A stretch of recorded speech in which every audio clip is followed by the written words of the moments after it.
Bismillahirrahmanirrahim. Bismillahirrahmanirrahim.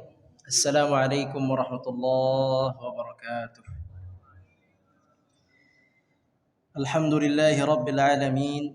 Nahmaduhu wa nasta'inuhu wa nastaghfiruh. Wa na'udzu billahi min shururi anfusina wa min sayyiati a'malina. Man yahdihillahu fala mudilla lahu wa man yudlil fala hadiya lahu. Ashhadu an la ilaha illallah wahdahu la syarika lahu.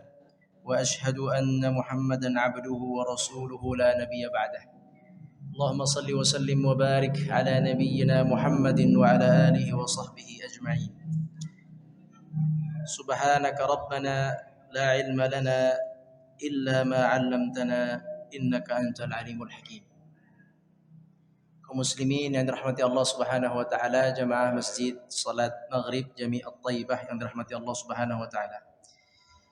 Alhamdulillah kita bisa kembali melanjutkan kajian fiqh sunnah.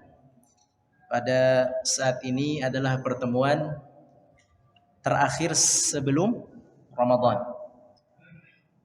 Setelah Ramadan kita akan mulai lagi bab taharah. Setelah Ramadan nanti kita akan kembali lagi bab bersuci. Saat ini kita berada di bab insyaallah namanya bab tarawih dan i'tikaf. Tarawih dan i'tikaf. Namun sebelum masuk bab tarawih dan i'tikaf, kita akan menjawab sedikit pertanyaan mengenai hukum atau zakat pada rumah yang terjual. Baik, rumah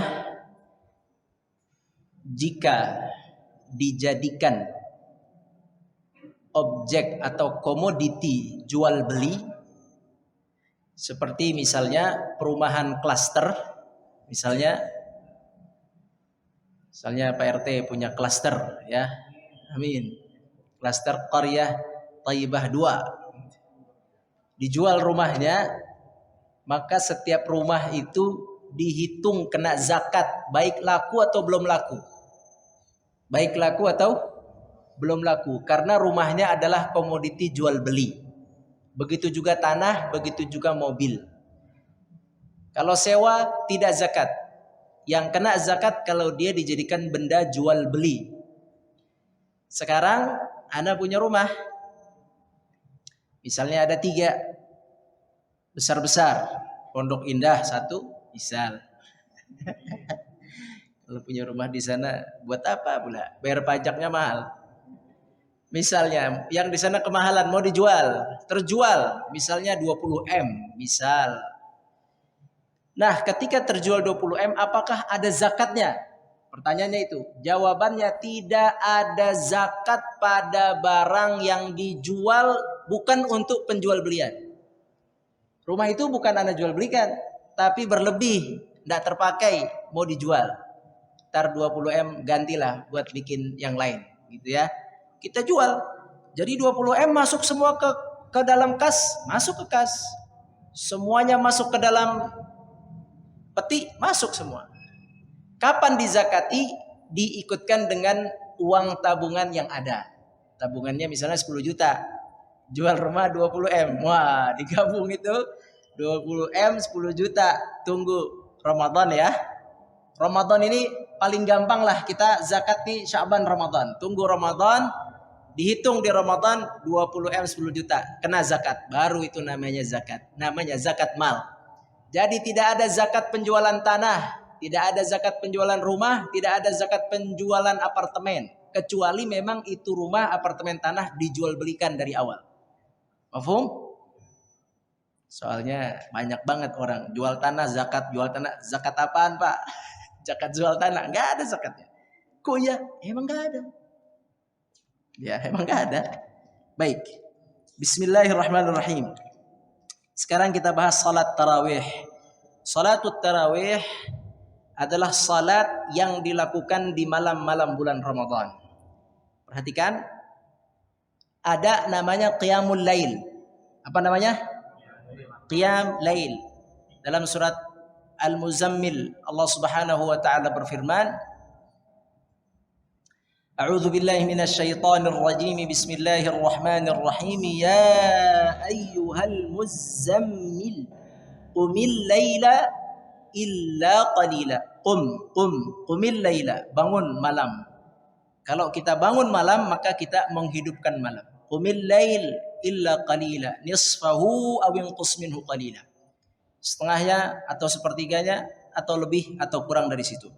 Yakni yang akan kita jelaskan adalah kalimat qumil laila, bangun malam. Nah, bangun malam bisa dengan salat, bisa dengan warattilil qur'ana tartila, dengan baca Al-Qur'an atau zikir. Seseorang yang bangun malam atau mendirikan malam disebut dengan qiyamul lail.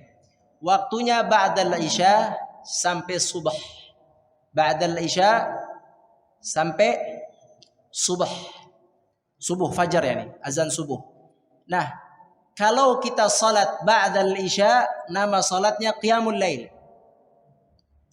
Kalau kita salat setelah tidur, kita tidur dulu, kita salat, namanya juga qiyamul lail. Tamam? Semua yang dilakukan di malam hari disebut qiyamul lail. Kalau kita salat di malam tarawih, namanya juga salat tarawih tuh, berjamaah di masjid sini, namanya juga qiyamul lail. Nanti bangun lagi jam 2 kita sholat juga, namanya juga qiyamul lail. Sama, semua namanya qiyamul lail. Kalau kita makan pagi namanya makan. Kalau kita makan siang namanya makan. Kalau kita makan malam namanya makan. Kalau kita sarapan namanya makan apa kalau sarapan? Pagi. Nah, begitu pula kalau tahajud. Tahajud itu kayak sarapan. Sarapan itu makan, tapi waktunya pagi. Kalau Anda bilang, Ana barusan sarapan. Benar nggak itu? Barusan nih, barusan. Oke. Ntar disangkanya gak wajib puasa kalau Anda ngomong gitu. Gak wajib puasa ya. Kalau gak waras ya kan gak wajib puasa. Jadi sarapan tuh pagi. Nah, sholat malam yang dilakukan Lailatul Ramadan, malam Ramadan, namanya saja tarawih. Tapi sholat malam namanya tarawih. Sholat malam setelah bangun tidur. Kita tidur dulu, bangun, kita sholat malam, namanya tahajud. Namanya sholat malam juga. Tapi dia punya nama khusus tahajud. Makanan pagi, makanan juga disebut sarapan. Makanan sebelum subuh, apa namanya? Sahur. Tapi makanan juga. Cuman namanya beda. Nah, jadi tarawih sebenarnya qiyamul lail yang dilakukan hanya waktunya saja di malam bulan Ramadan. Maka disebut namanya tarawih. Kenapa tarawih? Karena Nabi SAW salat qiyam atau salatut tarawih biasanya beliau melaksanakan dua. Setelah dua salam, beliau beristirahat. Jadi istirahatnya per empat. Tapi bukan 4 rakaat 1 salam. Dua, ya. Kemudian beliau istirahat. Istirahat sejenak, tarawih artinya istirahat. Tarawih ada sejenak istirahat. Kemudian masuk lagi 2, kemudian 2 lagi istirahat. Baru nanti witir. Itu cara Nabi SAW. Tamam? Begitulah salat tarawih. Berapa jumlah rakaatnya? Dalam hadis Aisyah radhiyallahu anha bahwa Nabi SAW kebanyakan salat malam 11 rakaat. Lebih dari itu boleh, tidak ada masalah salat tarawih lebih dari 11 rakaat. Yang penting ditutup dengan witir ganjil. Terserah mau 21, 23, 33 terserah sekuat. Dulu salaf, orang-orang saleh dulu mereka jumlahnya 30-an lebih. Tapi salatnya sendiri. Kalau sholat berjamaah, ikuti imam. Berapa jumlahnya? Baik. Nah, sholat tarawih dianjurkan.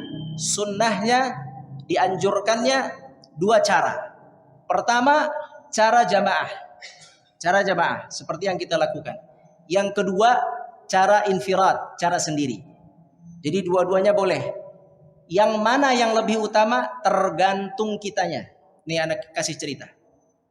Diceritakan dalam hadis riwayat Tirmidzi, Abu Dawud, juga Ahmad, para imam. 5 imam meriwayatkan hadis dari Abu Dzar radhiyallahu anhu. Kisahnya begini.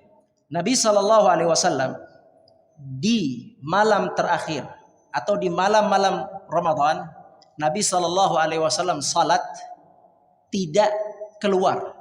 Beliau punya tempat di masjid ini, di depan dibikin sebuah tempat di pojok itu tertutup kayak gini, tapi di depan tertutup di sana. Beliau salat sendiri. Sahabat salat masing-masing, tidak satu pun berjamaah saat itu ya. Kemudian Nabi Shallallahu Alaihi Wasallam keluar di malam 23. Nah, jadi dari malam 1 sampai 21, 22, 23 berarti Nabi di sendiri. Di mana? Di ruangan beliau, di tenda lah istilah kita. Di tenda beliau sendiri. Ini yang hadis Abu Dzar yang Anda cerita. Keluarnya di malam 23. Di malam 23 Nabi masuk ke mihrab. Berdiri di mihrab, semua sahabat yang masing-masing merekat ke belakang Nabi Shallallahu Alaihi Wasallam. Maka Nabi takbir salat. Jadilah saat malam itu salat berjamaah. Tamam? Saat itu berjamaah. Maka berjamaahlah sampai jam, di situ disebut sampai sepertiga malam, yakni jam 12. Selesai mereka salat berjamaah, kata sahabat, "Ya Rasulullah, laula nafalta lana." Ya Rasulullah, masih jam 12. Lagi. Mantap, Masya Allah.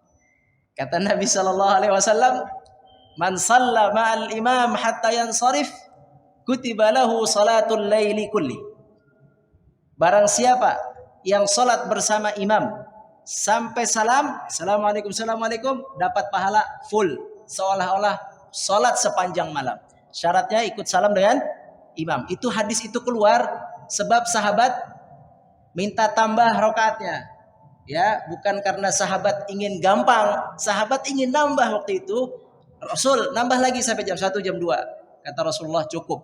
Kalau sudah sama imam, walaupun hanya sampai jam 12, jam 10, jam 9 sama imam, itu ditulis sepanjang malam. Kemudian para sahabat menerima sabda Nabi SAW. Malam 24 Nabi nggak keluar. Malam 25 Nabi keluar. Masuk ke mihrab lagi. Para sahabat merekat lagi ke depan, salat. Saat itu Nabi SAW salat lebih lama dari malam 23. Anggap kalau kita sampai jam 2. Salat sampai jam 2. Selesai salat, tidak ada ceramah. Tidak ada ceramah. Ceramah itu hukumnya boleh. Boleh hukumnya, tidak masalah ceramah itu. Nanti dibahaslah bab itu. Intinya Nabi tidak ada ceramah ya. Nabi salat, kemudian habis itu sampai jam 2 sahabat tidak ada yang komentar. Tamam, diam. Udah jam 2 nih. Enggak. Kan udah kemarin, udah ada nasihat jam 2. Baik. Alhamdulillah selesai salat, semua siap-siap sahur. Balik lagi malam 26 Nabi tidak keluar, malam 27 Nabi keluar. Ketika Nabi keluar malam 27, sahabat maju lagi ke depan, bikin shaf semua ikut bersama Nabi salat. Kata Abu Dzar, kita salat bersama Nabi malam 27 sampai kita takut tidak bisa sahur. Ya, dibawa oleh Nabi salat begitu panjang sampai kita takut gak dapat sahur. Saking mepet dengan waktu sahur dan subuh, sampai ketakutan tidak dapat sahur. Ini dari sini kita ambil pelajaran. Kenapa Nabi salat sendiri? Karena Nabi punya kapasitas dan kualitas salat yang lebih daripada jamaah yang tidak bisa jamaah ikuti. Makanya kalau antum hafiz Quran, ada seorang jamaah yang nanya ke ana di masjid ini, orang Arab. Antum pernah lihat kan di sini. Beliau nanya ke ana, ini di sini Ramadan imamnya khatam Quran enggak? Dari Al-Fatihah sampai An-Nas. Anda bilang ente nyari kemana-mana juga enggak ada di sini. Ente mau nyari di mana di sini? Hah? Dia nyari yang dari malam pertama Al-Fatihah. Ada orang yang sering ke sini. Al-Fatihah sampai An-Nas nanti malam ke-29 30. Anda bilang la yujad huna ma fi syekh. Ente mau cari? Mau cari dia ente salat sendiri aja. Di mana? Kagak ada di sini. Iya, 1 juz. Nah, Anda punya juga ada dokter dari Yaman di sini, beliau di Garut sekarang. Beliau diundang. Ini ada di Riau, kalau ini Riau fakta. Beliau cerita sama Anda tahun lalu tapi beliau tanya ke Anda, Rahmat, Anda diundang untuk menjadi imam 1 malam 1 juz. Di mana, Syekh? Di Pekanbaru. Pekanbaru bagus enggak? Aman enggak? Anda bilang Pekanbaru mantap itu. Bagus itu. Tafadhal saya jalan. Jalan beliau sana. Ngimam sampai malam Idul Fitri terakhir ya. Beliau di sana itu. Ngimam 30 juz. Jadi ada juga, tapi di Riau ya. Boleh ke Riau lah. Jadi kalau kita sanggup sendiri dengan bacaan yang panjang, maka afdalnya sendiri. Tapi kalau kita tidak sanggup panjang, sholat di masjid sampai jam 9. Antum di rumah sampai jam 8, antum ke masjid. Ke masjid kalau kayak gitu. Tapi kalau antum sholat sendiri sampai jam 10, jam 11, karena sambil ngulang-ngulang hafalan Quran, kalau orangnya hafal Quran, kalau sholat dia baca hafalan kan, dia ngulang-ngulang, itu bisa lama, dia menikmati, dia nggak bete istilahnya, dia akan menikmati dengan bacaannya terus, dia ulang-ulang terus sampai jam 10, 11 tutup. Yang ini udah bubar, yang ini pada kepanasan ya, nggak kuat gitu. Yang hafil Quran mereka pasti menikmati, ya. Nah, makanya dulu para sahabat diantaranya adalah Safwan apa Zakwan, seorang yang dipilih oleh Aisyah radhiyallahu anha, untuk menjadi imam tarawih setelah wafatnya Nabi sallallahu alaihi wasallam. Dan bukan di Madinah, agak pinggir dari Madinah saat itu. Disuruh mimpin jadi imam, dia tidak hafal Quran, tidak hafal full Quran lancar. Maka kata Aisyah, silakan pegang mushaf begini di depannya, imamnya pegang mushaf. Tapi syaratnya khatam Quran saat itu. Jadi memang sahabat sudah biasa. Ramadan itu khatmul Quran fis salah, dalam salat dan di luar salat.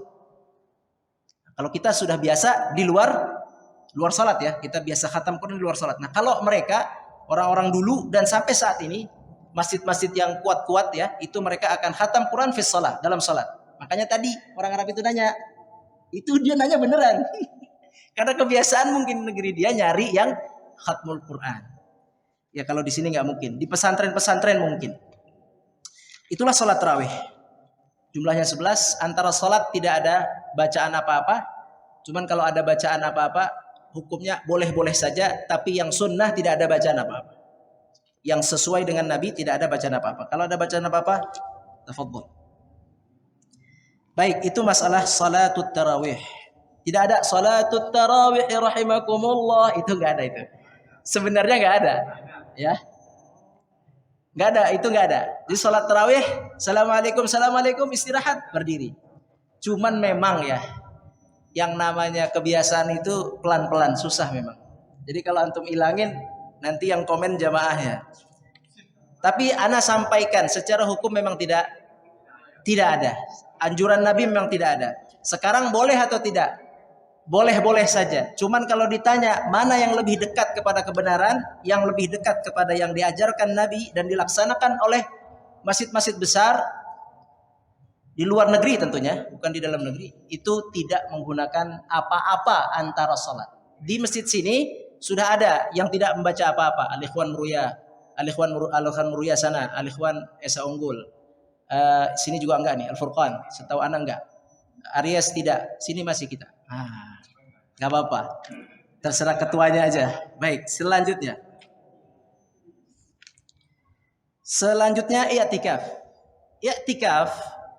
I'tikaf adalah syariat untuk menahan diri di dalam masjid.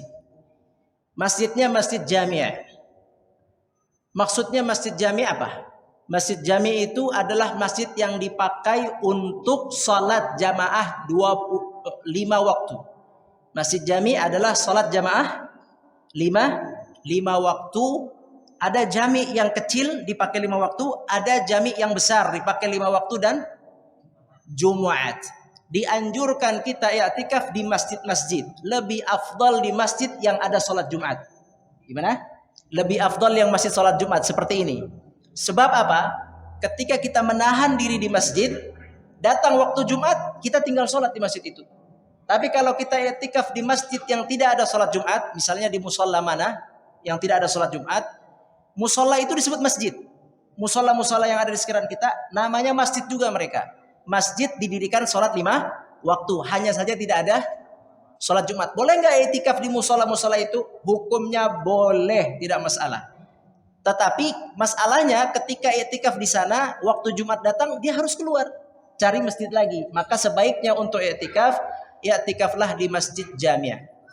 I'tikaflah di masjid jami'. Nah, i'tikaf ini menahan diri di dalam masjid. Berapa lama? i'tikaf menahan diri di dalam masjid dalam waktu yang tidak dibatasi. Boleh sejam, boleh 2 jam, boleh 3 jam, boleh 4 jam. Terserah. Nah, i'tikaf ini, bab i'tikaf adalah khusus untuk Lailatul Qadar. Bisa dipahami? Jika ada pelajaran i'tikaf, itu babnya adalah bab beriktikaf untuk mencari Lailatul Qadar. Dari tanggal malam 21 sampai malam takbiran, sebelum takbiran, berarti maghrib sebelum takbiran itu terakhir. Jadi kalau ditanya i'tikaf itu asal usulnya, sunnahnya, hukumnya itu asalnya hukum i'tikaf 10 malam terakhir. Itu yang asli. Kemudian muncul ada i'tikaf menjelang Jumat antara maghrib dan isya. Ini i'tikaf ini tambahan. Artinya asal usul Nabi mengajak i'tikaf, sahabat beriktikaf, dan Nabi mengajarkan istri-istrinya beriktikaf itu adalah saat 10 malam terakhir. Itu iktikaf sesungguhnya. Jadi Nabi SAW di 10 malam terakhir melakukan iktikaf. Di mana? Di masjid. Kalau Nabi lakukan adalah full 10 hari. 10 hari.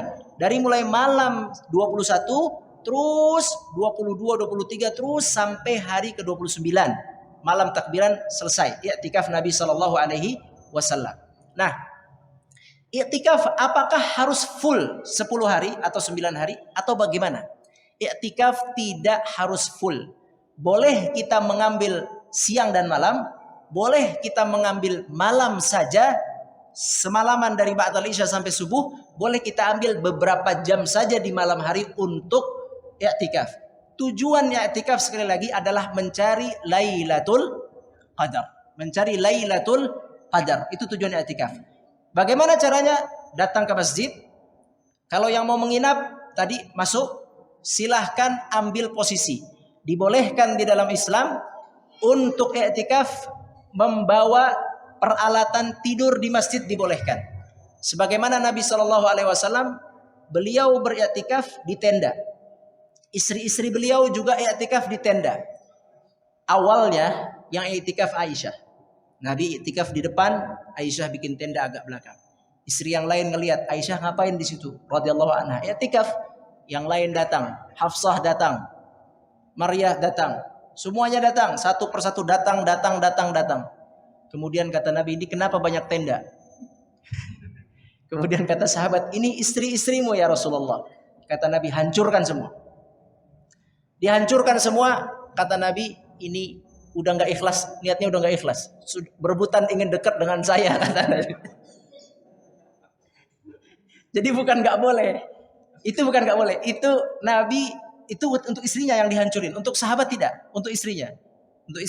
Tapi akhirnya di pertemuan berikutnya itu di satu Ramadan ya, Ramadan yang berikutnya tidak apa-apa, para istri-istri Nabi di belakang, tadinya di dalam masjid, sekarang ke belakang di Ramadan berikutnya. Nah itulah i'tikaf. Jadi silahkan kalau mau mengambil tempat. Adakah pembatal i'tikaf?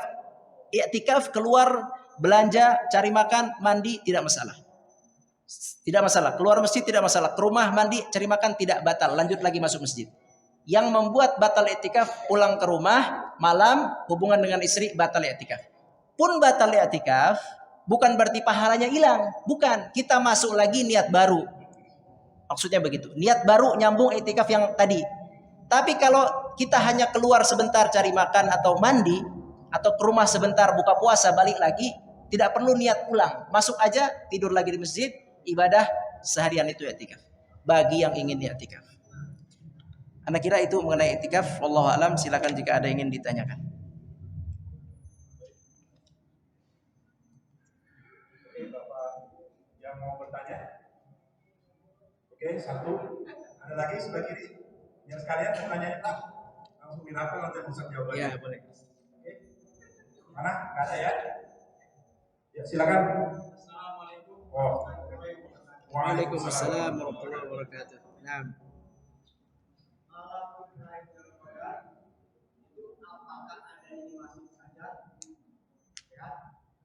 Kalau memang ada di masjid saja, sedangkan kalau wanita sunnahnya kayak gimana? Baik. Nah, terima kasih. Jadi gini, i'tikaf sekali lagi. I'tikaf itu dianjurkan Nabi untuk 10 malam terakhir. Baik, hukumnya sunnah.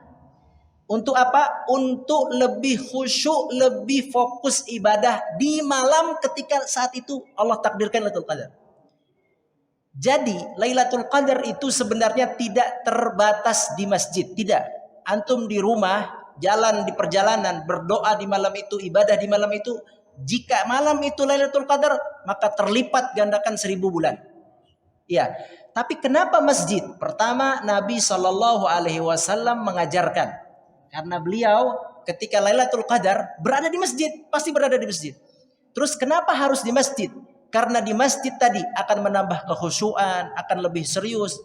Bahkan Nabi SAW itu mengeratkan ikat pinggangnya. Kalau di rumah, erat ikat pinggang, suka lepas lagi kalau di rumah. Jadi memang bukan nggak boleh, di rumah dapat juga. Jadi anjurannya di masjid. Rumah Allah, tanah yang paling dicintai oleh Allah, lebih khusyuk. Jadi boleh di rumah dapat juga, dimanapun. Ya, Lailatul Qadar bisa didapat.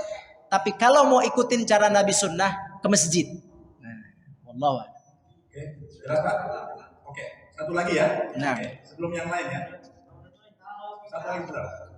Kalau kita sholat tarawih 11, sedikit nih, tambah lagi di rumah lagi tarawih lagi, boleh nggak? Boleh. Cuman kalau lihat cerita yang tadi, kalau ditanya boleh, boleh Pak, karena ini sunnah. Ini sunnah. Yang nggak boleh nambah sholat zuhur tambah lagi. Iya, niatnya sholat malam. Namanya kalau setelah tidur jadi tahajud. Gak usah pakai usolli. Bismillah, niat sholat malam saja. Dalam hati, ya Allah, ku niat sholat malam 2 rakaat. Kelas, sholat malam 2 rakaat. Qiyamul lail, bahasa Arabnya qiyamul lail, 2 rakaat. Boleh, boleh. Cuman tadi ada hadis yang sahabat sholat sampai jam 12. Siapa yang sudah sholat sama imam, itu udah cukup. Itu sabda Nabi loh. Itu tuh udah cukup Pak. Jadi gimana dong, saya udah sholat sama imam.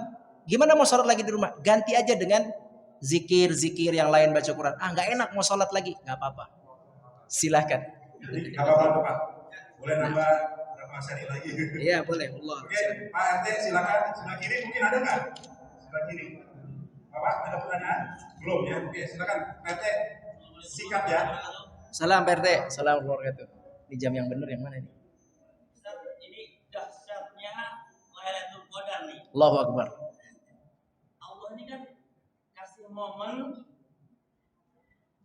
begitu besar pahalanya. Nah. Allah tuh punya maksud apa nih sebenarnya di dalam Lailatul Qadar ini? Nah. Yang pertama, yang kedua, kapan Lailatul Qadar itu diturunkan oleh umat manusia kita? Maksudnya kapan? Oh. Apa mulai zaman Nabi Adam atau Nabi Rasulullah? Oke, Ya. itu satu jawaban. Baik. Dulu, bismillah langsung ya. Dulu umat dulu umurnya itu 900 tahun, 800 tahun. Salatnya 50 waktu. 50 waktu. Kalau kita 5. Puasanya mulai ba'dal isya. Jam 8 puasa, buka puasa jam 6. Jam 6 sampai jam 8 nggak boleh silakan makan, silakan berhubungan suami istri. Jam 8 puasa lagi malam. Jadi ibadahnya panjang. Sehingga sahabat bertanya, ya Rasulullah, bagaimana mengejar amal pahala mereka? Kemudian tidak lama dari pertanyaan sahabat, turun Lailatul Qadar, syariat yang diberikan khusus kepada umat Nabi Muhammad, yakni beribadah dengan umur hanya 60 tahun, kita umur 50 tahun, 40 tahun, tetapi ada Lailatul Qadar, nilainya bisa melebihi kaum sebelumnya. Makanya nanti Ahlul Jannah, yang paling pertama masuk surga itu umatnya Nabi Muhammad SAW, itu berkat atas izin Allah Lailatul Qadar. Pahala kita tuh pasti ngelewatin mereka dengan Lailatul Qadar. Wallahu a'lam. Barakallahu fiik. Baik, mungkin closing. Baik, sampai di sini terima kasih banyak. Terakhir, semoga Allah kuatkan kita berpuasa, Allah sehatkan. Puasa siang hari tidak ada yang mudah kecuali atas izin Allah. Maka mintalah pertolongan dari Allah, dimudahkan puasa siang hari, dimudahkan qiyam malam hari, dijauhkan dari sifat takut, dari sifat pelit. Kata Allah Subhanahu wa taala, "Wa may yuqa syuhha nafsihi fa ulaika humul muflihun." Barang siapa yang dijauhkan dari sifat pelit, wabil khusus Ramadan, barang siapa yang dijauhkan dari sifat pelit, maka dia beruntung. Minta sama Allah, ya Allah jauhkan saya dari sifat itu, jauhkan. Nah, itu berdoalah kepada Allah Subhanahu wa taala. Terakhir, ada sedikit hadiah buat yang hadir. Itu nanti ada kurma kecil hadiah atas nama almarhum Ustaz Rizal Lubis, menyambung silaturahim dengan beliau dengan kurma itu. Semoga antum makan dapatlah beliau pahalanya. Amin. Ya rabbal alamin. Barakallahu fikum. Aqulu qouli hadza wa astaghfirullah li wa lakum. Assalamualaikum warahmatullahi wabarakatuh.